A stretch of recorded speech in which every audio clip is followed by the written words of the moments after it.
Hindi pa naman yung lunch, no? Karon pa, no? Bali yung lunch, mama, is after Antonia. Okay.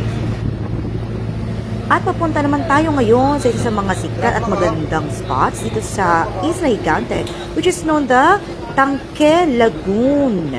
Ayan, so mula tatanaw pa lang mula sa malayo, makikita mo na napakadaming mga tao ang mga nagsidarayo sa lugar na ito. Because look at the place, wow! It's so amazing. Yan. Mga bato-bato pa lang, ano, very mysterious in the thing. So this is my first time, actually our family's first time to come to this place. And ayan na nga, dahan-dahan kaming umakyat kasi nga medyo matarik siya. And we need to cross the bridge to get there. Si Seiya din, excited. But I think that time na hindi rin siya makakalangoy kasi it looks like dangerous, ano, para sa isang maliit na bata. At mabato siya, actually. Very rocky yung place. That is why very careful kami sa paglakad, sa pagtawid. Kasi nga, mahirap na matisod o mahirap na may aksidente sa amin. And as you can see, eto na nga. Ayan, kinasasabi ka ng lahat. Ang tinatawag na famous na Tangke Lagoon. Yeah, that's our family. We're getting ready bago namin iwan si Seiya. Kawawa naman si Seiya. Hanggang ngayon, hindi pa nakakaligo. But hindi kakayanin na maligo ang isang maliit na bata because nga matarik nga ang lugar. Matarik sa ilalim. So, for his safety, he needs to be left alone sa taas. Kawawa naman si Seiya. But anyway, we will take our turns para ma-experience namin na makaligo dito sa Tangke Lagoon. Kahit na ako ay hindi marunong lumangoy, okay lang, carry lang. Kasi andyan naman ang mga salbabido ko, ang aking asawa at ang aking anak. Yan. So, ang ganda ng ano, no? Ang ganda ng lugar.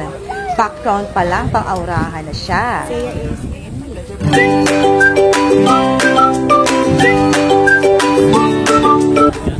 So, sa una, syempre, dahil hindi ako marunong lumangoy, si Papa muna tsaka si Kuya. Sila muna ang lulusong. Kasi hindi pa ako ready. Kasi natatakot niya ako na baka malulod ako at hindi rin ako marunong lumangoy. Kahit pa naka-life vest ako. So, ayan si Papa, tsaka si Kiel, going down. At ako naman, syempre, selfie-selfie lang muna with Seiya. Ayan, nakiki-picture lang din. And actually, napakarami dito nagpapapicture. Ang ganda-ganda ng background niya. So, panigurado na kahit sino, kahit si Seiya na inaantok na, ayan, nag-enjoy din naman na mag-sightseeing sa napakagandang lugar na ito.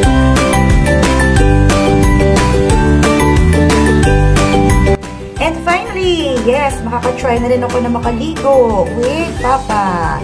Yan, ang aking unang salbabida. Kahit nahirapan ako, kahit kinakabahan ako, sige lang, go lang. Kasi kahit I need to experience this, ano, sayang naman ang adventure at thrill kung hindi ko mararanasan na makaligo dito sa Tangke Lagoon. And the water is so nice. Ayan, nasarap ng tubig. Ang ganda ng temperature niya. It's not too cold, not too hot as well. And ang dami-daming naliligo. And medyo nahirapan ako yan. Para kung aso rin di maintindihan. Dahil hindi ako marunong lumangoy. Pero meron namang tuntungan dyan. So, maka-aura-aura pa rin, maka-picture-picture pa rin naman. Yan.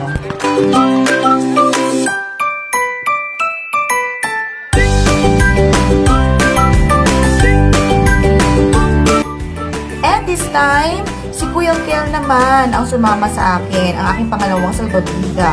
Ayan. So, siya naman ang umakay sa akin. Papunta ulit sa gitna. Yan. Kapit-kapit lang ako. Hawak-hawak lang ako. Nagpapanik pa rin ang mga paa ko.